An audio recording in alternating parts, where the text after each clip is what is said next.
Libro El Señor de las Olas, escrito por J.C. Ryle, traído a usted por Chapel Library, www.chapellibrary.org. El Señor de las Olas, Marcos capítulo 4, versículos 37 al 40. Se levantó una gran tempestad de viento y echaba las olas en la barca, de tal manera que ya se anegaba. Y él estaba en la popa, durmiendo sobre un cabezal. Y le despertaron y le dijeron: Maestro, ¿no tienes cuidado que perecemos?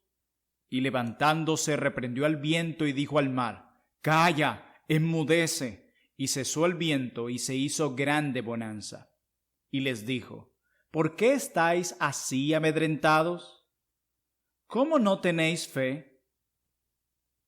Qué bueno sería que los cristianos profesantes de la época moderna estudiaran los 4 evangelios más de lo que lo hacen.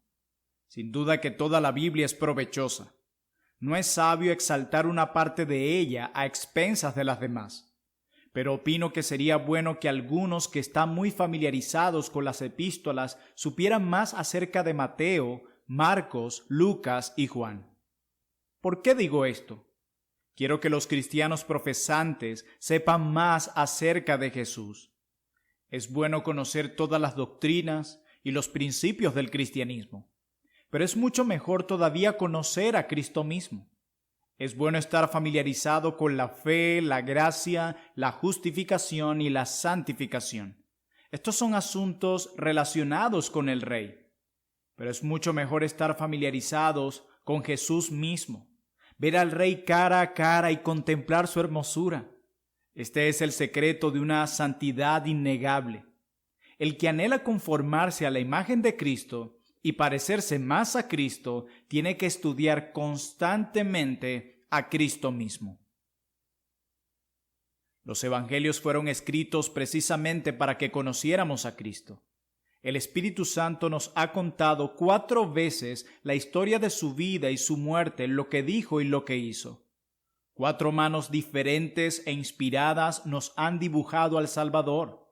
Sus métodos, sus costumbres, sus sentimientos, su sabiduría, su gracia, su paciencia, su amor y su poder son narrados por gracia a través de la pluma de 4 testigos diferentes. ¿Acaso no deben las ovejas estar familiarizadas con el pastor? ¿No debe el paciente estar familiarizado con el médico? ¿No debe la novia estar familiarizada con el novio? ¿No debe el pecador estar familiarizado con el Salvador? No cabe duda que sí. Los evangelios fueron escritos para familiarizar a todos con Cristo, y es por eso que quisiera que todos estudiaran los evangelios. ¿Sobre quién debemos edificar nuestras almas si queremos ser aceptados por Dios? Tenemos que ser edificados sobre la roca, Cristo. ¿De quién hemos de obtener la gracia del Espíritu si vamos a dar fruto? Tenemos que nutrirnos de Cristo, la vid. ¿A quién hemos de recurrir para ser consolados cuando nos fallan o perdemos a nuestros amigos terrenales?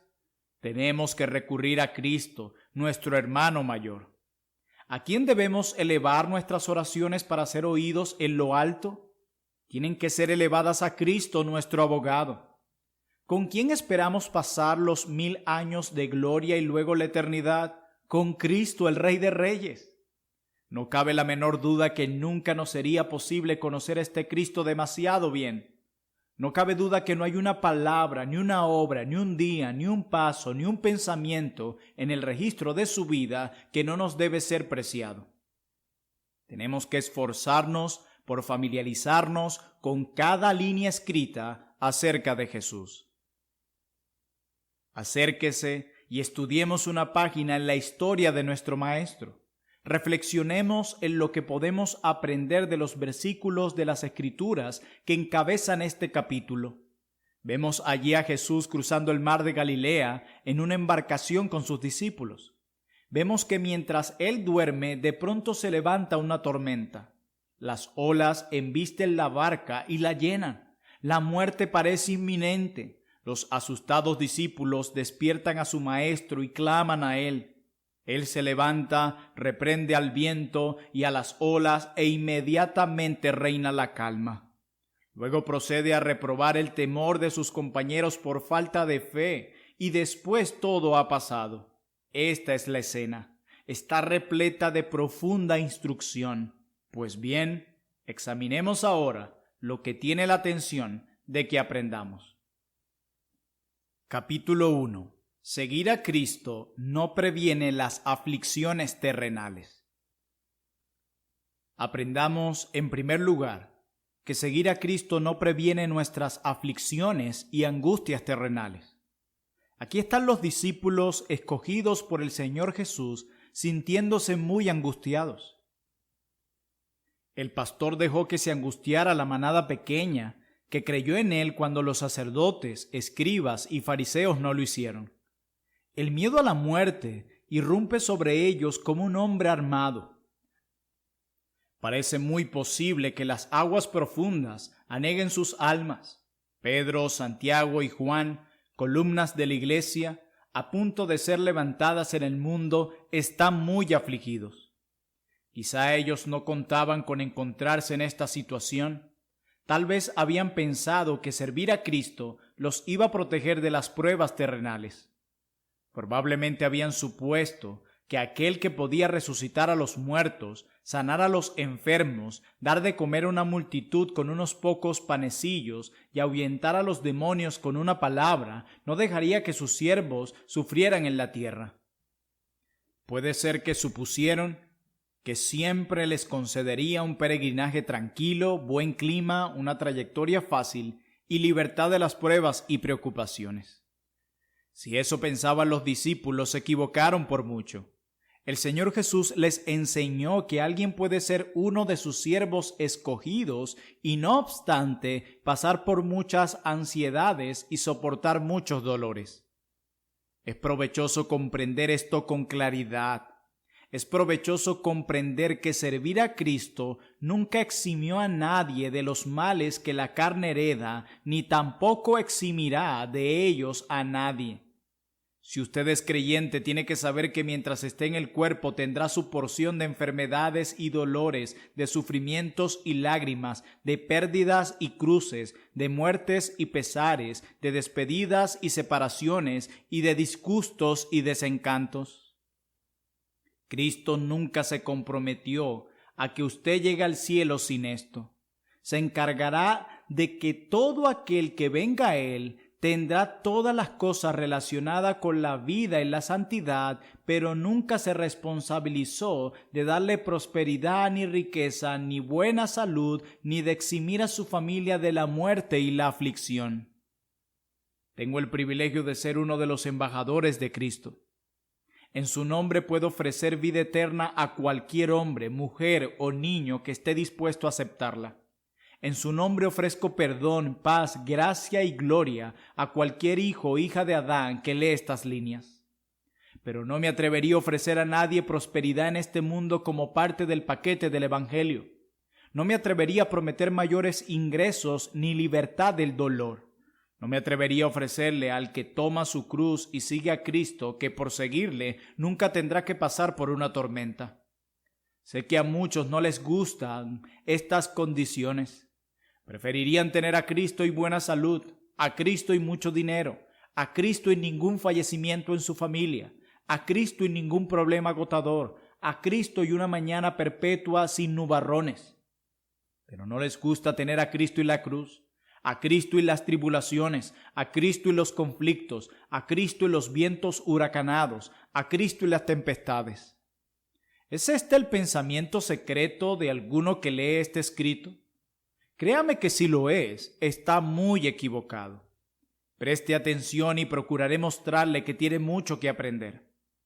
¿Cómo podríamos saber quiénes son verdaderos cristianos si seguir a Cristo fuera no tener ningún problema? ¿Cómo discerniríamos entre el trigo y la cizaña si no fuera por el discernimiento que dan las pruebas? ¿Cómo sabríamos si los hombres sirven a Cristo por su bondad o por motivos egoístas si servir le diera automáticamente salud y riqueza? Los vientos del invierno nos muestran cuáles árboles son siempre verdes y cuáles no. Las tempestades de aflicciones y preocupaciones son provechosas de esa misma manera. Muestran al hombre cuya fe es real y aquel que solo es de nombre. ¿Cómo podría marchar adelante la gran obra de santificación si el hombre no tuviera pruebas? Las penas son a menudo el único fuego que puede quemar la escoria que se aferra a nuestros corazones. Las pruebas son la herramienta podadora que el gran agricultor emplea a fin de que seamos fértiles en buenas obras. Los plantíos del campo del Señor rara vez maduran únicamente con sol. Tienen que pasar por días de viento, lluvia y tormentas. Si usted anhela servir a Cristo y ser salvo, le ruego que lo acepte en sus propios términos. Decídase a cargar su porción de cruces y aflicciones y entonces no lo tomarán de sorpresa.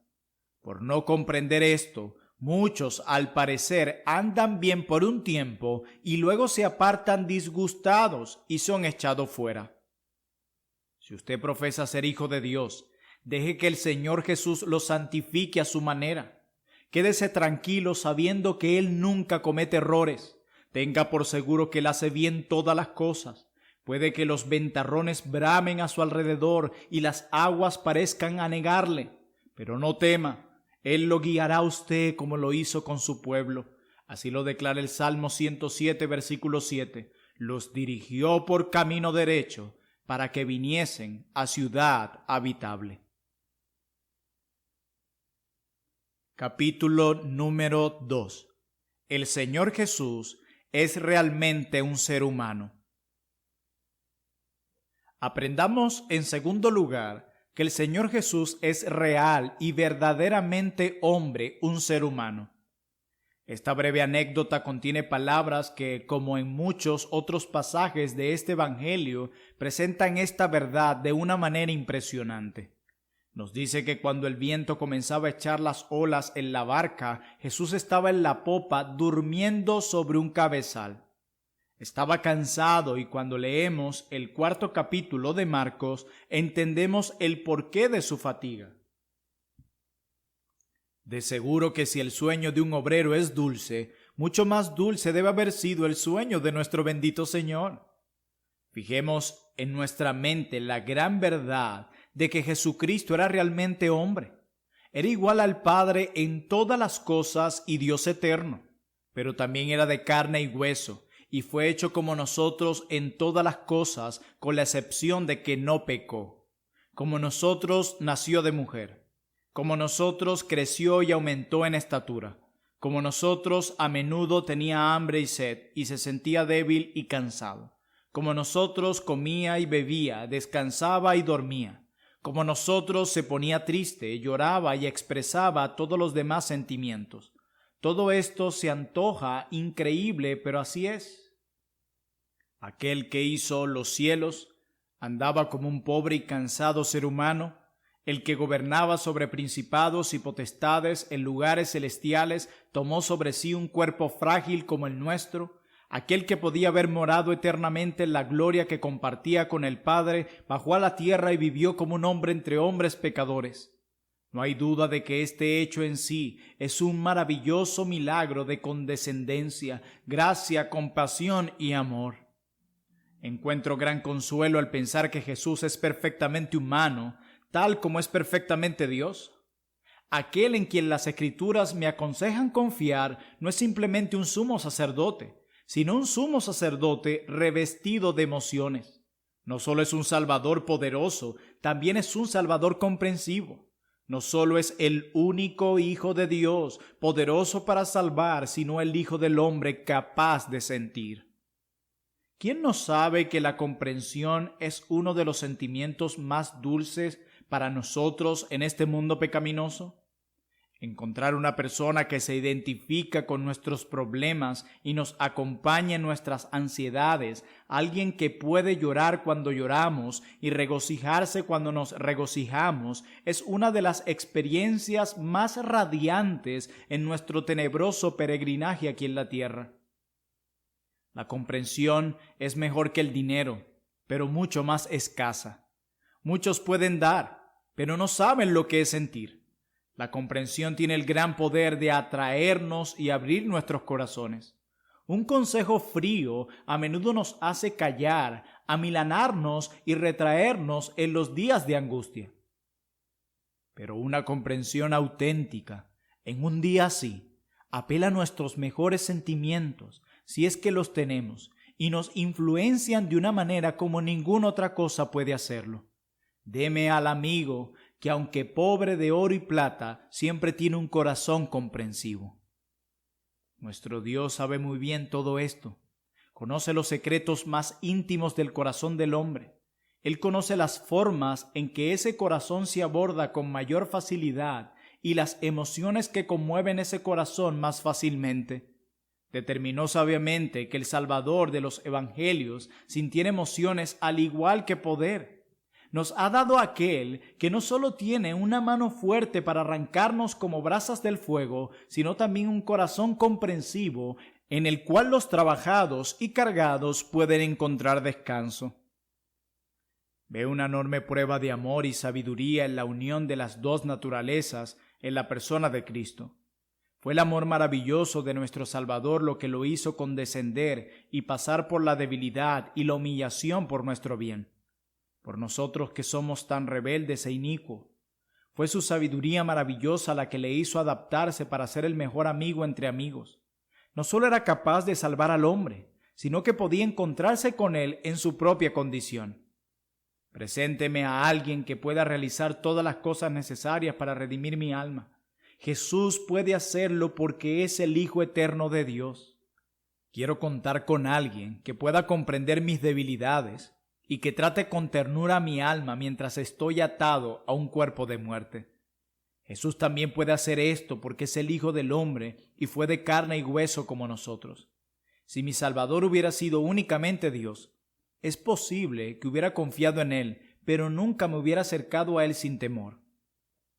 Si mi Salvador hubiera sido un hombre únicamente, lo hubiera amado, pero nunca hubiera estado seguro de que podía perdonar mis pecados. Pero bendito sea Dios, mi Salvador es Dios, al igual que hombre, y hombre al igual que Dios. Es Dios con poder para liberarme, también es hombre y por lo tanto capaz de sentir lo que yo siento. La omnipotencia y la comprensión más profunda se unen en una persona gloriosa, Jesucristo, mi Señor. Es indudable que el creyente en Cristo tiene una fuerte consolación. Puede confiar seguro y no tener miedo. Si algún lector sabe lo que es ir al trono de gracia en busca de misericordia y perdón, nunca olvide que el mediador por quien llega a Dios es el hombre Cristo Jesús.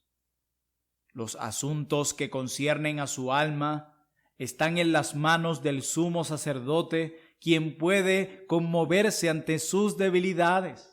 Usted no tiene que tratar con un ser tan sublime y glorioso cuya naturaleza hace imposible que su mente lo pueda comprender. Tiene que vérsela con Jesús, quien tenía un cuerpo como el suyo y fue un hombre sobre la tierra como lo es usted. Él conoce muy bien el mundo en el que usted está luchando porque vivió en él durante 33 años. Conoce muy bien la contradicción de pecadores que con tanta frecuencia lo desanima. Él mismo tuvo que soportarlo, como lo declara Hebreos 12, versículo 3. Conoce bien los engaños y las artimañas de su enemigo espiritual, el diablo, porque luchó con él en el desierto. Es indudable que con semejante abogado usted puede armarse de valor.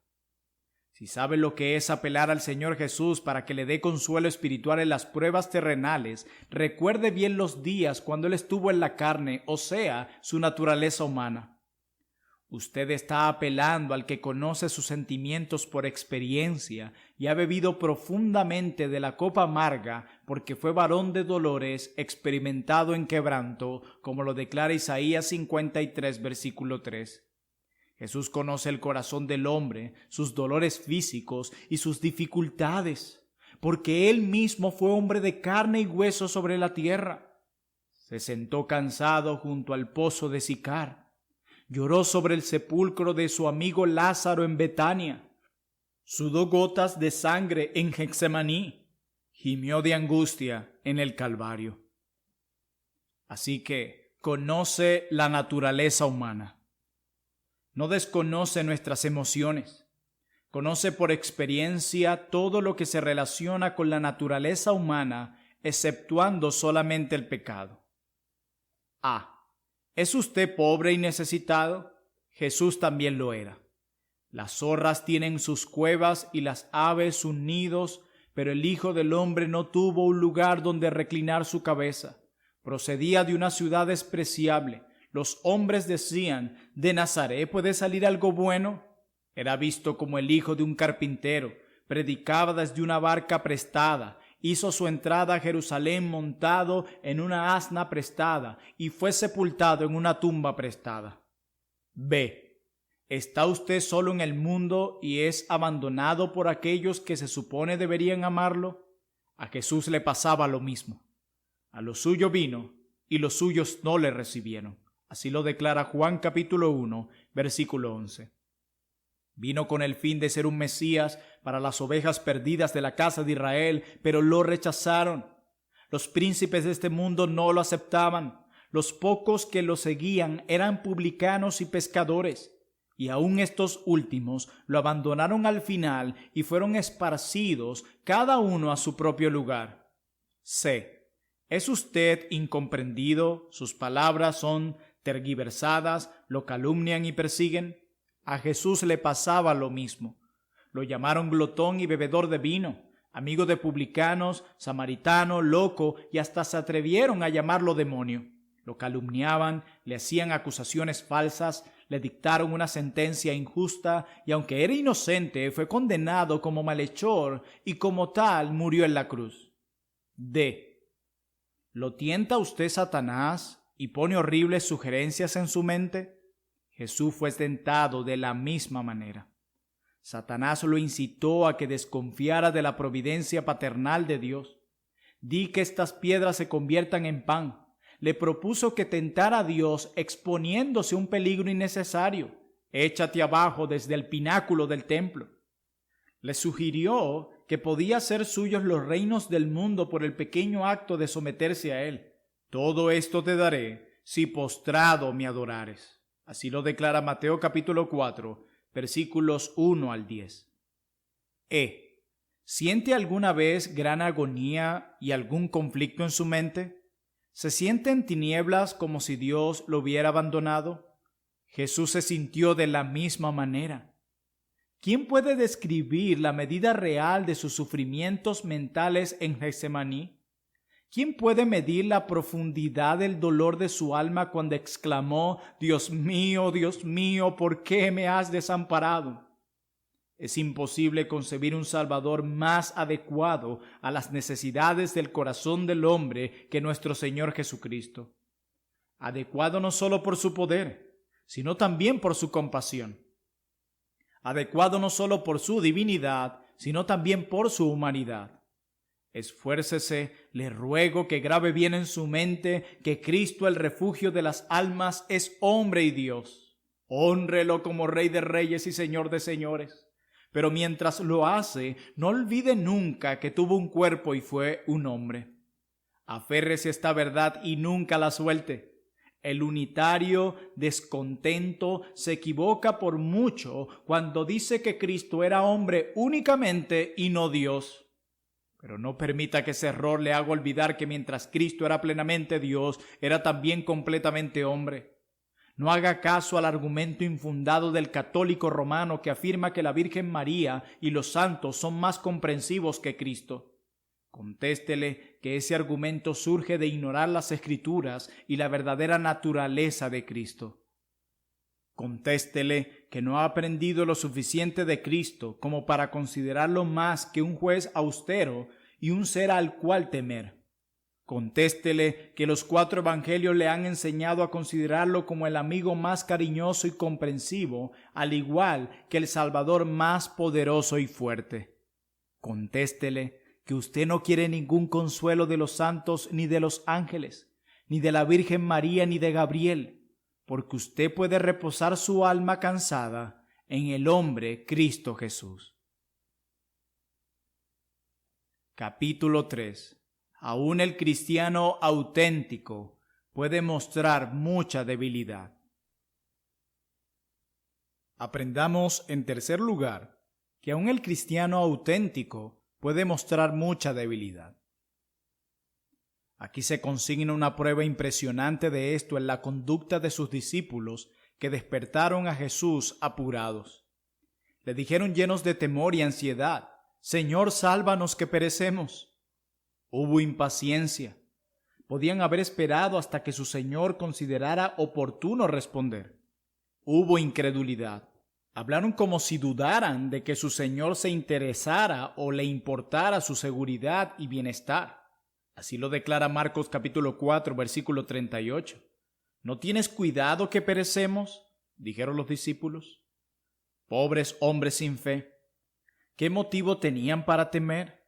Habían visto prueba tras prueba que todo andaría bien mientras el esposo estuviera con ellos. Habían sido testigos de numerosos ejemplos de su amor y bondad hacia ellos, tantos como para convencerse de que Él nunca dejaría que les aconteciera algo realmente malo. Pero lo olvidaron todo ante un peligro inminente. El sentido de una desgracia inmediata a menudo causa que el hombre pierda la memoria. Muchas veces el temor le impide al hombre razonar basándose en experiencias del pasado. Oyeron el viento, vieron las olas, sintieron el agua fría que los golpeaba, se imaginaban que estaban muy cerca de la muerte, no aguantaban más el suspenso. «¿No tienes cuidado?», dijeron ellos, «que perecemos». Pero en definitiva, comprendamos que esta no es más que una escena de lo que pasa constantemente entre creyentes de todas las épocas. Sospecho que hay demasiados discípulos este mismo día que actúan igual que los que estamos describiendo. Muchos de los hijos de Dios se las arreglan muy bien mientras no tienen problemas. Siguen a Cristo bastante bien mientras brilla el sol. Creen estar confiando plenamente en Cristo. Se engañan pensando que han echado sobre Él todas sus cargas. Tienen la reputación de ser muy buenos cristianos. Pero de pronto les sobreviene una prueba inesperada, pierden sus bienes, les diagnostican una enfermedad, la muerte hace su entrada en su hogar, surgen tribulaciones o persecuciones debido a la palabra, y ahora, ¿dónde está su fe? ¿Dónde está la confianza segura que creían tener? ¿Dónde está su paz, su esperanza y su resignación? ¡Ay, las buscan y no las encuentran! ¡Ay, son pesados en balanza y son hallados faltos!, como lo declara Daniel capítulo 5, versículo 27. El temor, la duda, la desesperación y la ansiedad irrumpen sobre ellos como un diluvio y no saben qué hacer. Sé que esta es una descripción triste. Apelo a la conciencia de todo cristiano verdadero para que me diga si lo que digo no es correcto y la verdad. La verdad lisa y llana es que no existe la perfección literal y absoluta entre los cristianos verdaderos mientras están en el cuerpo. El mejor y más brillante de los santos de Dios no es más que un pobre ser confundido. Por más convertido, renovado y santificado que sea, sigue sujeto a debilidades y enfermedades. No existe ni un justo sobre la tierra que haga siempre lo bueno y que no peque. Si ofendemos en una sola cosa, ofendemos en todo. Alguien puede tener una fe auténticamente salvadora, sin embargo, no siempre tenerla a la mano, lista para ser usada. Abraham fue el padre de los fieles. Por fe dejó su tierra y su parentela y salió obedeciendo el mandato de Dios a una tierra que nunca había visto. Por fe se contentó con vivir en la tierra como un extranjero, creyendo que Dios se la daría como herencia. Y aún así, este fue el Abraham quien, dominado por la incredulidad, hizo pasar a su esposa como su hermana por temor a un hombre. Aquí hubo una gran flaqueza. No obstante, han existido pocos santos más grandes que Abraham. David era un hombre conforme al corazón de Dios. Siendo solo un muchacho, tuvo fe para salir y enfrentar al gigante Goliat. Declaró públicamente su creencia de que el Señor, habiéndolo librado de las garras del león y del oso, lo libraría también de ese filisteo.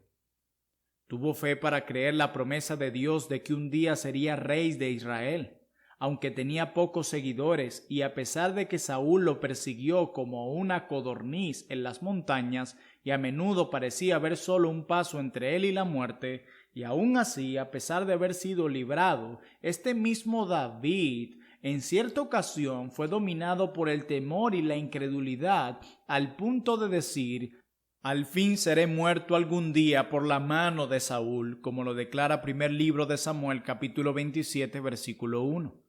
Se olvidó de las muchas y maravillosas veces cuando la mano de Dios lo había liberado. Pensó en el peligro que corría en ese momento y se refugió entre los filisteos impíos. Aquí demostró gran debilidad. No obstante, han existido pocos creyentes más fuertes que David. Sé que sería fácil comentar: todo esto es muy cierto, pero no justifica el temor de los discípulos. Contaban con la presencia física de Jesús. ¿Cómo podían tener miedo? Yo nunca hubiera sido tan cobarde y escéptico como lo fueron ellos.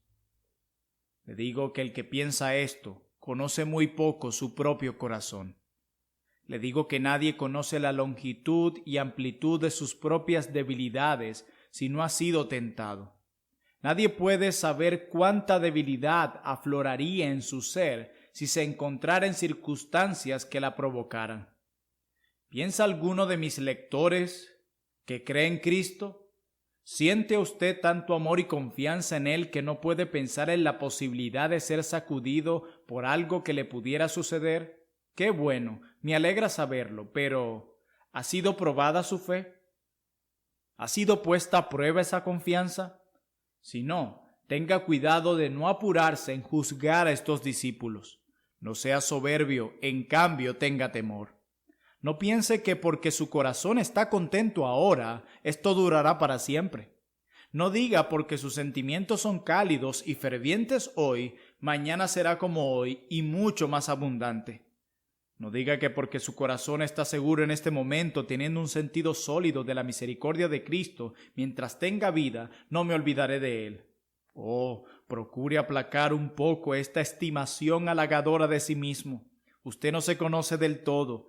Hay más cosas en su hombre interior de las que tiene conciencia en este momento. El Señor puede actuar como lo hizo en Ezequías para mostrarle lo que hay en su corazón. Bienaventurado el que se reviste de humildad. Bienaventurado el hombre que siempre teme a Dios. Así que, el que piense estar firme, mire que no caiga. ¿Por qué recalco esto? ¿Quiero ofrecer disculpas por las corrupciones de los cristianos profesantes y excusar sus pecados? Ni lo mande Dios. ¿Quiero rebajar la norma de la santificación y tolerar al soldado haragán e indolente de Cristo? Dios no lo quiera.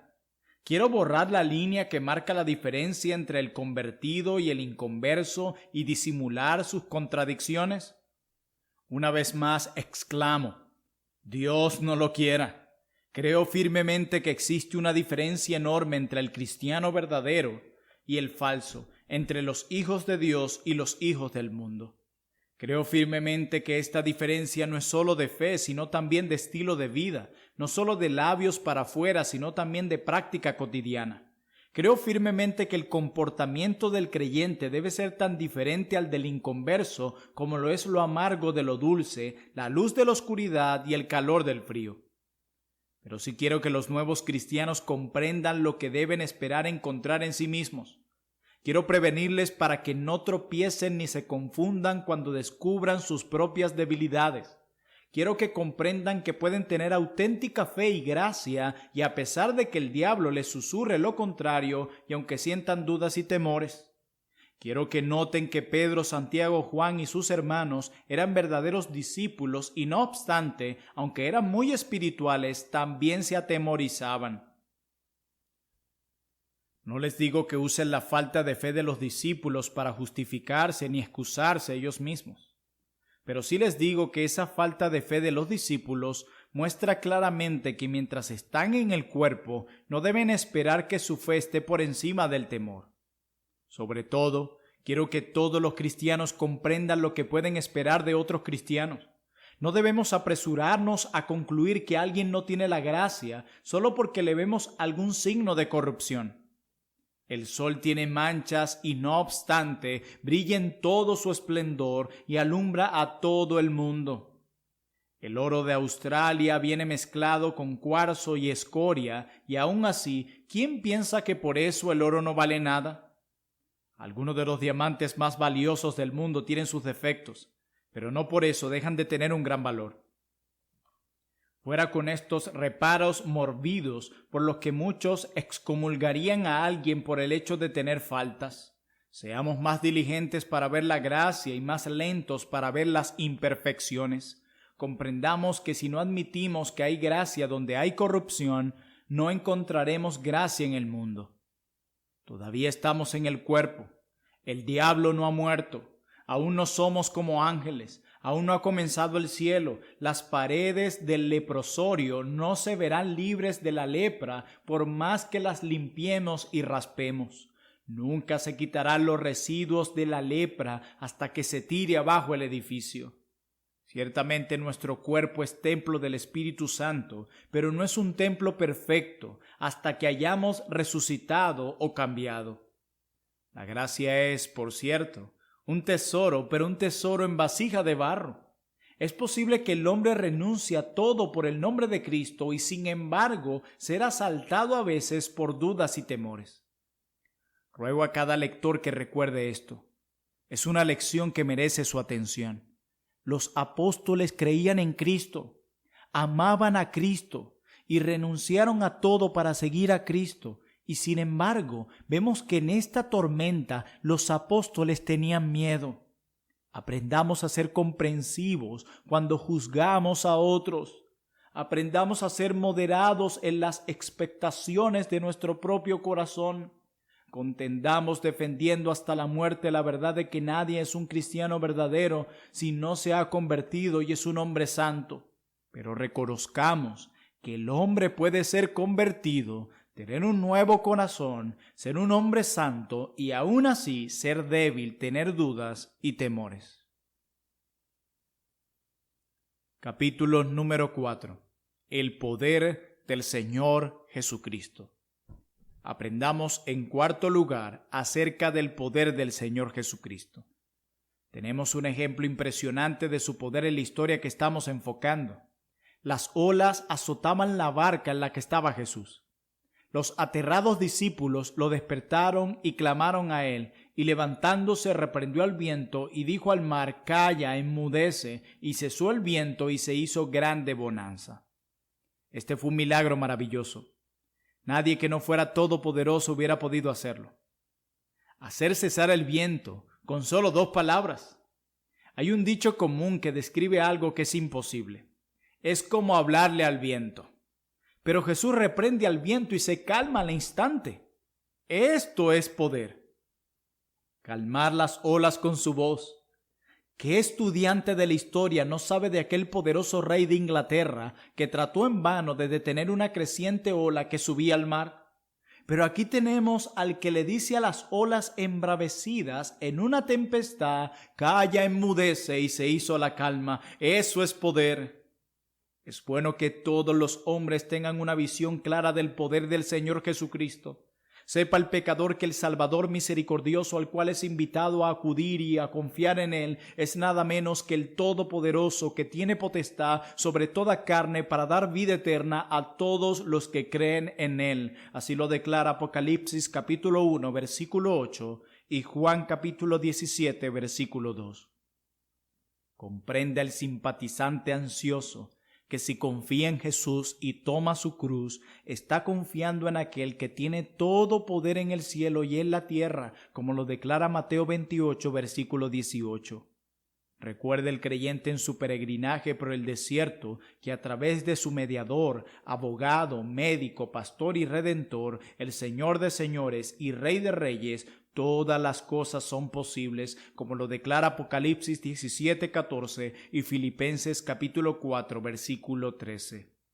Estudiemos el tema porque merece ser estudiado. A. Estudiémoslo en sus obras de creación. Juan capítulo 1, versículo 3. Todas las cosas por Él fueron hechas, y sin Él nada de lo que ha sido hecho fue hecho. Los cielos y todas las gloriosas huestes de habitantes, la tierra y todo lo que contiene, el mar y todo lo que en él hay, sí, toda la creación, desde el sol en las alturas hasta el gusano más pequeño debajo de la tierra, fueron obras de Cristo. Él habló y fueron creados, los ordenó y comenzaron a existir. Ese mismo Jesús, quien nació de una pobre mujer en Belén y vivió en la casa de un carpintero en Nazaret, fue el que formó todas las cosas. ¿No fue esto poder? B. Estudiémoslo en las obras de su providencia y la continuación ordenada de todas las cosas en el mundo. Colosenses capítulo 1, versículo 17. Todas las cosas en él subsisten. El sol, la luna y las estrellas giran dentro de un sistema perfecto. Primavera, verano, otoño e invierno ocurren en un orden sucesivo perfecto. Ese orden sigue hasta este día y no falla, por orden de aquel que murió en el Calvario, como lo declara el Salmo 119, versículo 91. Los reinos de este mundo se levantan, llegan a su apogeo, declinan y desaparecen. Los gobernantes de este mundo trazan planes, confabulan, dictan y cambian leyes, guerrean, vencen a unos y levantan a otros, pero no tienen en cuenta que gobiernan únicamente por la voluntad de Jesús y que nada sucede sin el permiso del Cordero de Dios. ¿No saben que ellos y sus súbditos son como una gota de agua en la mano del crucificado, y que es Él quien prospera a las naciones y las reduce a la nada según su beneplácito? C. Estudiemos el tema, enfocando los milagros realizados por nuestro Señor Jesucristo durante sus 30 años de ministerio aquí en la tierra. Conozcamos por las obras portentosas que realizó que las cosas imposibles para el hombre son posibles para Cristo. Consideremos cada uno de sus milagros como un emblema y representación de cosas espirituales. Vemos en ellos una representación hermosa de lo que puede hacer por nuestras almas. Aquel que pudo levantar a los muertos con una palabra de su boca, puede con la misma facilidad levantar al hombre muerto en pecado. Aquel que pudo dar vista al ciego, abrir los oídos del sordo y darle voz al mundo, puede hacer que el pecador vea el reino de Dios, oiga el sonido gozoso del Evangelio y proclame las alabanzas por el amor redentor. Aquel que pudo sanar al leproso con un toque de su mano, puede curar cualquier enfermedad del corazón. El que puede echar fuera demonios, puede ordenar a cada pecado arraigado que ceda a su gracia. Oh, comencemos a leer los milagros de Cristo, viéndolos desde esta perspectiva. Por más inicuos, malos y corruptos que nos sintamos, animémonos sabiendo que sanar está dentro del poder de Cristo. Recordemos que en Cristo no solo hay plenitud de misericordia, sino también plenitud de su poder. D. Estudiemos el tema en particular, tal como se aplica a nosotros este día. Me atrevo a asegurar que a veces su corazón ha sido zarandeado de acá para allá como las olas en una tempestad. ¿Se ha sentido usted agitado como las aguas en un mar embravecido cuando no se puede calmar? Venga y preste atención este día a aquel que le puede dar descanso. Sea lo que sea que lo altera, Jesús le puede decir a su corazón: calla, enmudece. ¿Qué si su conciencia está abrumada por el recuerdo de incontables transgresiones y despedazada por cada ráfaga de tentación? ¿Qué si la carga del recuerdo de algún aberrante libertinaje le parece grave y es intolerable? ¿Qué si su corazón parece estar lleno de perversidad y el pecado parece arrastrarlo por donde quiera como si fuera su esclavo? ¿Qué si la maldad se pasea por su alma como un conquistador diciéndole que es inútil resistirla, que no hay esperanza para usted?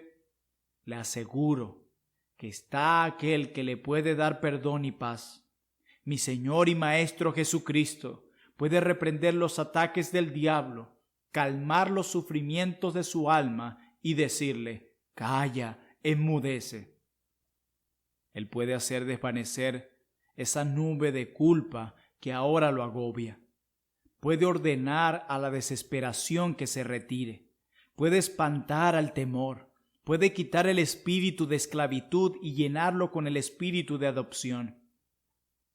Satanás puede tener presa a su alma como si fuera un hombre fuertemente armado, pero Jesús es más fuerte que él, y cuando él ordena, los prisioneros tienen que recobrar su libertad.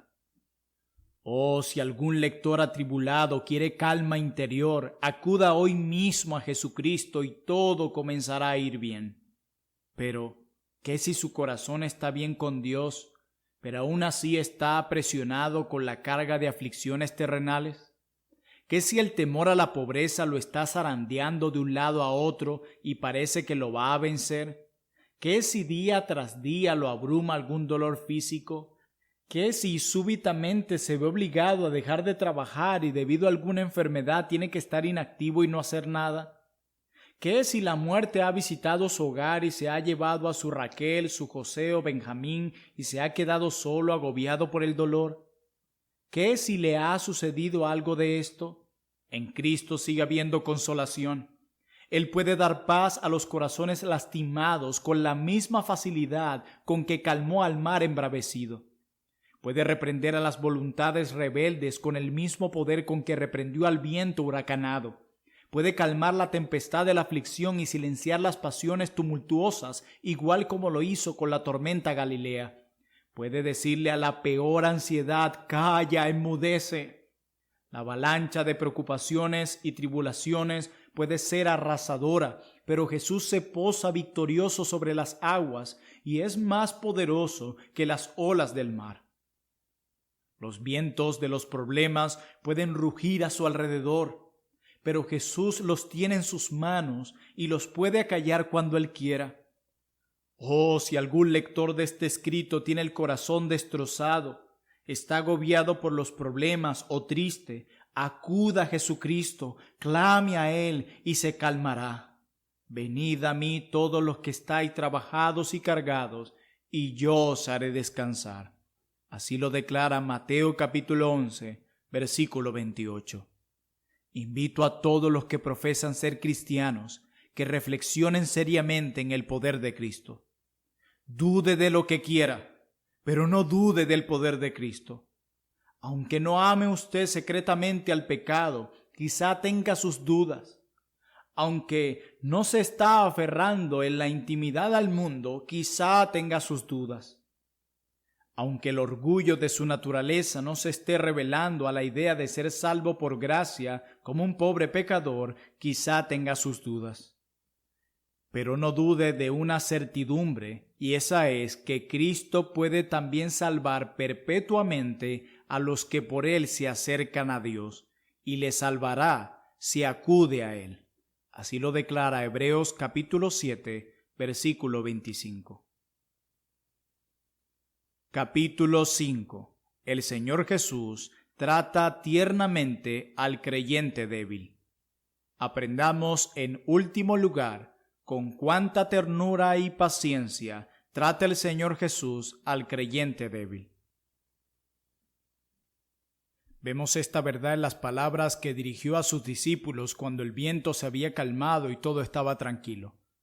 Podía haberlos reprendido con fuerza. Podía haberles recordado todas las maravillas que había realizado para ellos y reconvenirles por su cobardía y desconfianza. En cambio, no hay enojo en las palabras del Señor. Sencillamente les pregunta: ¿por qué estáis así amedrentados? ¿Cómo no tenéis fe? Así lo declara Marcos capítulo 4, versículo 40. Todo el comportamiento de nuestro Señor para con sus discípulos en la tierra merece nuestra atención. Arroja una esplendorosa luz sobre su compasión y paciencia. Nunca hubo un maestro con alumnos tan lentos como los apóstoles para aprender sus lecciones. Tampoco hubo alumnos con un maestro tan paciente y compasivo como Cristo. Reúna todas las evidencias que hay acerca de esto a través de los evangelios y verá que tengo razón. Durante el ministerio de nuestro Señor, en ningún momento los discípulos evidencian haber comprendido plenamente la razón de su venida al mundo. La humillación, la expiación y la crucifixión eran cosas desconocidas para ellos. No habían captado las palabras tan sencillas y las advertencias tan claras de su maestro acerca de lo que iba a suceder. No entendieron, no percibieron, sus ojos no lo captaron. En cierta ocasión, Pedro hasta trató de disuadir a nuestro Señor de pasar por el sufrimiento. En Mateo capítulo 6, versículo 22 y en Lucas capítulo 9, versículo 45 nos declara lo siguiente: Señor, ten compasión de ti, le dijo. En ninguna manera esto te acontezca. A menudo observamos cosas en el espíritu y la actitud de ellos que no son dignas de emular. Nos dice la palabra que un día discutían entre ellos quién sería el mayor, así lo declara Marcos capítulo 9, versículo 34. Otro día ni tuvieron en cuenta sus milagros y sus corazones se endurecieron. En una ocasión, 2 de ellos desearon que cayera fuego del cielo sobre una aldea porque no los habían recibido, así lo declara Lucas capítulo 9, versículo 54. En el Getsemaní, los 3 discípulos más destacados se durmieron cuando el Señor les había pedido que velaran y oraran. Cuando Judas lo entregó, los demás lo abandonaron y huyeron. Y lo peor de todo fue que Pedro, el más decidido de los 12, negó bajo juramento 3 veces a su maestro. Incluso, aún después de su resurrección, vemos en ellos la misma incredulidad y dureza de corazón. Aunque vieron a su Señor con sus propios ojos y lo tocaron con sus manos, aún así algunos dudaban. Así de débil era su fe. Por eso el Señor mismo le reprendió diciendo en Lucas capítulo 24, versículo 25, «Oh insensatos y tardos de corazón, para creer todo lo que los profetas han dicho». Así de tardos eran para entender el significado de las palabras, las acciones, la vida y la muerte de nuestro Señor. En cambio, ¿qué vemos en el comportamiento de nuestro Señor hacia estos discípulos a lo largo de su ministerio? No vemos más que compasión, bondad, ternura, paciencia, resignación y amor. No los echa fuera por su estupidez. No los rechaza por su incredulidad, no los impugna para siempre por cobardes, les enseña todo lo que tienen la capacidad de entender. Los conduce paso a paso como una niñera lo hace con el infante que recién empieza a caminar. En cuanto resucitó de los muertos, les envió mensajes amables. «Id», le dijo a las mujeres, «dad las nuevas a mis hermanos para que vayan a Galilea y allí me verán». Así lo declara Mateo 28, versículo 10. Los reúne alrededor de él una vez más. Restaura a Pedro a su posición anterior y le pide: «Apacienta mis ovejas». Así lo declara Juan 21, versículo 17. Condesciende a acompañarlos durante 40 días antes de ascender finalmente al cielo. Los comisiona para que vayan como sus mensajeros y para que prediquen el evangelio a los gentiles. Los bendice al partir y los alienta con esta promesa llena de su gracia: «Yo estoy con vosotros todos los días hasta el fin del mundo». Así lo declara Mateo 28, versículo 20. Ciertamente, este es un amor que sobrepasa todo entendimiento. Esto no es cosa de humanos. Sepa todo el mundo que el Señor Jesús es muy compasivo y tiernamente misericordioso. No quebrará la caña cascada ni apagará el pabilo que ahumea. Como un padre se compadece de sus hijos, se compadece él de los que le temen. Como consuela una madre a sus hijos, consuela él a su pueblo. Él cuida a los corderitos de su manada, al igual que a sus ovejas mayores. Cuida a los enfermos y débiles de su rebaño, al igual que a los fuertes. Está escrito que los llevará en su seno y que no perderá ninguno de ellos. Así lo declara Isaías 40, versículo 11.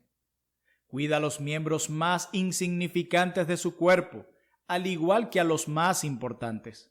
Ama a los infantes de su familia, al igual que a los adultos. Cuida a las plantitas más tiernas en su jardín, al igual que al cedro del Líbano. Todos están en su libro de la vida y todos están bajo su cuidado. Todos le fueron dados a él en un pacto perpetuo y se ha hecho cargo, a pesar de todas las debilidades, de llevar a cada uno seguro a su patria celestial. Apropiese el pecador de Cristo por fe, y entonces, por débil que sea, Cristo le promete: no te desampararé ni te dejaré. Así lo declara Hebreos 13, versículo 5. Es posible que por amor algunas veces lo corrija con gentileza, pero nunca, nunca lo abandonará. El diablo nunca lo arrancará de las manos de Cristo. Sepa el mundo que el Señor Jesús nunca echará fuera a su pueblo creyente por sus faltas y debilidades. El marido no echa fuera a su esposa porque encuentra defectos en ella. La madre no abandona a su infante porque sea débil, flojo e ignorante. Y el Señor Cristo no echa fuera a los pobres pecadores que han puesto su alma en sus manos por ver en ellos manchas e imperfecciones. Oh no, es su gloria pasar por alto las faltas de su pueblo y sanar sus caídas, complacerse en sus débiles gracias y perdonar sus muchas faltas. El capítulo 11 de Hebreos es maravilloso. Es sobrecogedor observar cómo el Espíritu Santo habla de los dignos cuyos nombres están escritos en ese capítulo. En este caso, destaca la fe del pueblo de Dios para que la recordemos. Pero las faltas de muchos de estos, a las que podía haber hecho alusión y haber recordado, quedan fuera y ni siquiera se mencionan. ¿Quién de entre los lectores de este escrito anhela ser salvo, pero teme decidirse por temor de apartarse del camino tarde o temprano? Considere, le ruego, la ternura y paciencia del Señor Jesús y no vuelva a temer. Ese mismo Señor y Salvador que fue paciente con los discípulos está pronto y dispuesto a ser paciente con usted. Si tropieza, Él lo levantará. Si se desvía, Él lo traerá de vuelta con gentileza. Si desmaya, Él lo reavivará. No lo ha sacado de Egipto para dejarlo morir en el desierto. Lo guiará seguro a la tierra prometida. Usted solo entréguese a Él y siga su camino, y Él lo llevará seguro a su patria celestial. Solo escuche su voz y sígale, y nunca perecerá. ¿Quién entre los que leen este escrito se ha convertido y anhela hacer la voluntad de su Señor? Siga hoy el ejemplo de ternura y paciencia de su Maestro y aprenda a ser tierno y gentil con los demás. Trate con gentileza a los jóvenes que están dando sus primeros pasos. No espere que sepan todo y comprendan todo lo relativo a la salvación de una sola vez. Tómelos de la mano, guíelos y aliéntelos. Crea todas las cosas y espere todas las cosas, en lugar de entristecer el corazón que el Señor no quiere entristecer. Trate con gentileza a los caídos. No les dé la espalda como si fueran casos perdidos. Use todos los medios lícitos para restaurarlos. Piense en usted mismo y en sus frecuentes debilidades y haga con las fallas de los demás lo que le gustaría que hicieran ellos con las suyas. Lamentablemente, hay una ausencia dolorosa de la mente del Maestro entre muchos de sus discípulos. Me temo que en la actualidad pocas iglesias estarían dispuestas a restaurar a Pedro en su comunión. Tendrían que pasar muchos años después de que negó a su Señor para recibirlo de nuevo en su seno.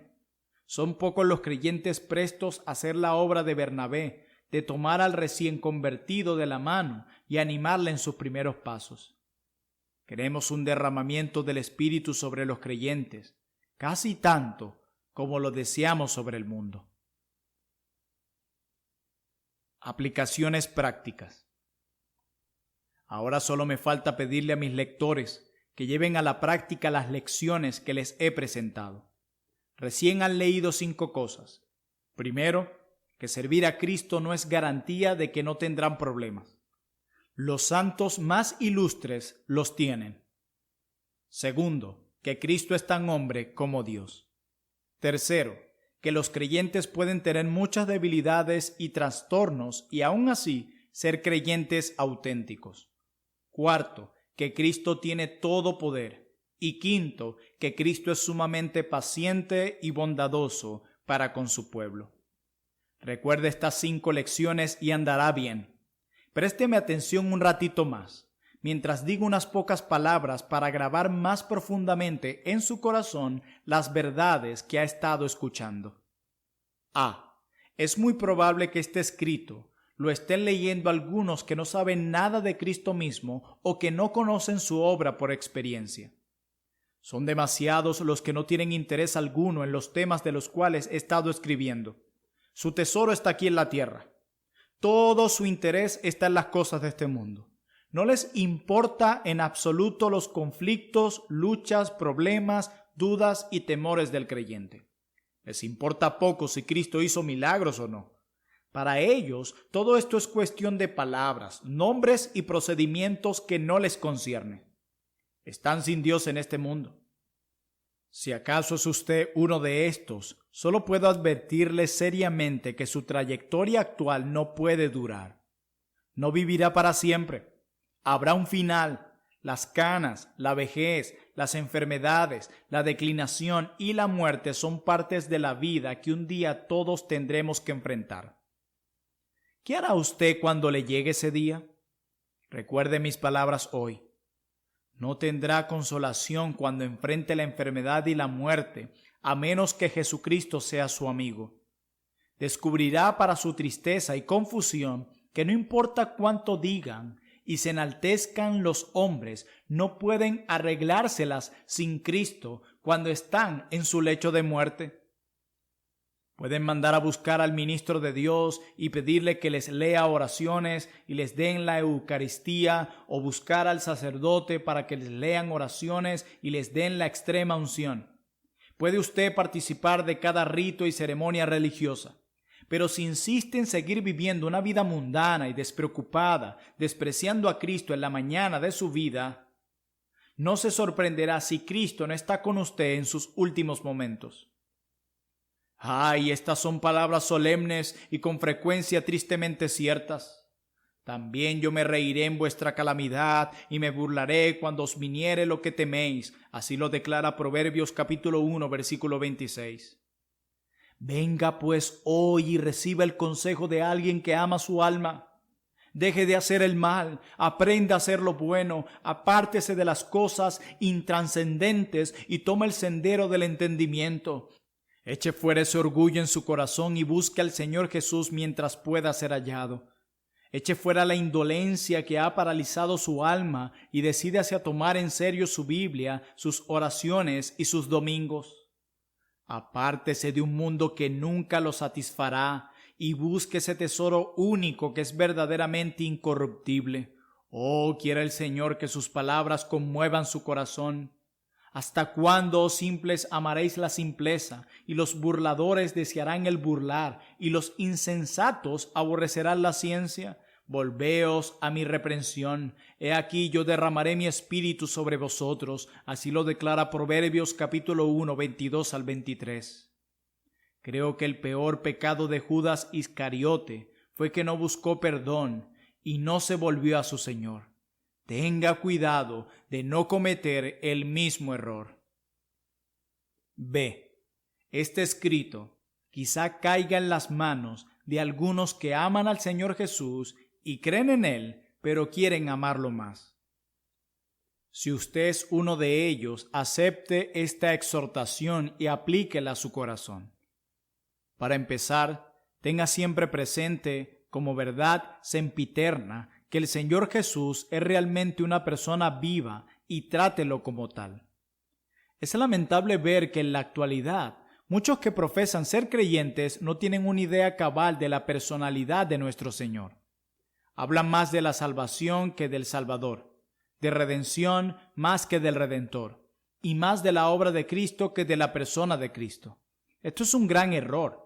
Y eso explica el carácter desabrido y trivial de muchos que profesan el cristianismo. Si anhela crecer en la gracia y tener gozo y paz en sus creencias, tenga cuidado de no caer en este error.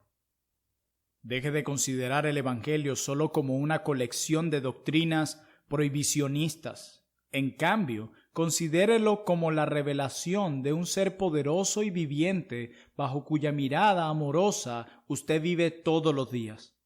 Deje de considerarlo solo como una serie de proposiciones abstractas y reglas y principios obtusos. En cambio, haga de cuenta que le presentaron a Jesús como un amigo glorioso y personal. Esta es la clase de evangelio que predicaban los apóstoles. No iban por el mundo de aquí para allá hablando a la gente abstractamente del amor, la misericordia y el perdón. El tema principal de todos sus mensajes era el amor de un Cristo real y vivo. Esta es la clase de evangelio que promueve la santificación y la idoneidad para la gloria.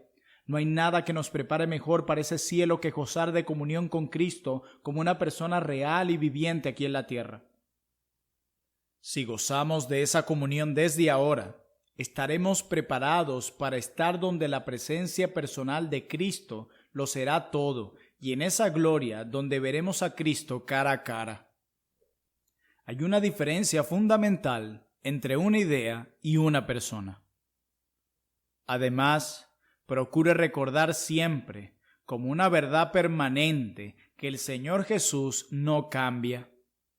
El Salvador en quien usted confía es el mismo ayer, hoy y por los siglos. En Él no hay mudanza ni sombra de variación, como lo declara Santiago capítulo 1, versículo 17. Aunque está sentado a la diestra de Dios en las alturas, tiene el mismo corazón que tenía hace 2000 años aquí en la tierra. Recuerde esto y andará bien. Trace todos los viajes de Jesús por Palestina. Tome nota de cómo recibía a todos y no rechazaba a nadie. Subraye cómo Él prestaba oído a todas las historias de dolor, extendía una mano para ayudar a todos los angustiados y cómo su corazón se conmovía ante todo el que necesitaba compasión. Dibuje un cuadro de este Jesús en su mente y dígase: este mismo Jesús es mi Señor y Salvador. El lugar y el tiempo no lo han cambiado en absolutamente nada. Lo que era, hoy es y lo será siempre. Quiera Dios que este pensamiento dé vida y realidad a la práctica cotidiana de su fe. Quiera Dios que este pensamiento dé sustancia y forma a su expectativa de lo bueno por venir. Quiera el Señor que el hecho de haber leído acerca de aquel que anduvo 33 años sobre la tierra y cuya vida es relatada en los evangelios provoque en usted una gozosa reflexión. Él es el mismo Salvador, en cuya presencia pasaremos a la eternidad. Las últimas palabras de este capítulo serán igual que las primeras. Quiero que las personas lean los evangelios más de lo que lo hacen. Quiero que sepan más de Cristo. Quiero que el inconverso conozca a Jesús para que por Él tenga vida eterna. Quiero que los creyentes conozcan mejor a Jesús para que sean más felices, más santos y más dignos de recibir la herencia de los santos. El más santo de los hombres es el que puede decir con Pablo: para mí el vivir es Cristo. Filipenses capítulo 1, versículo 21.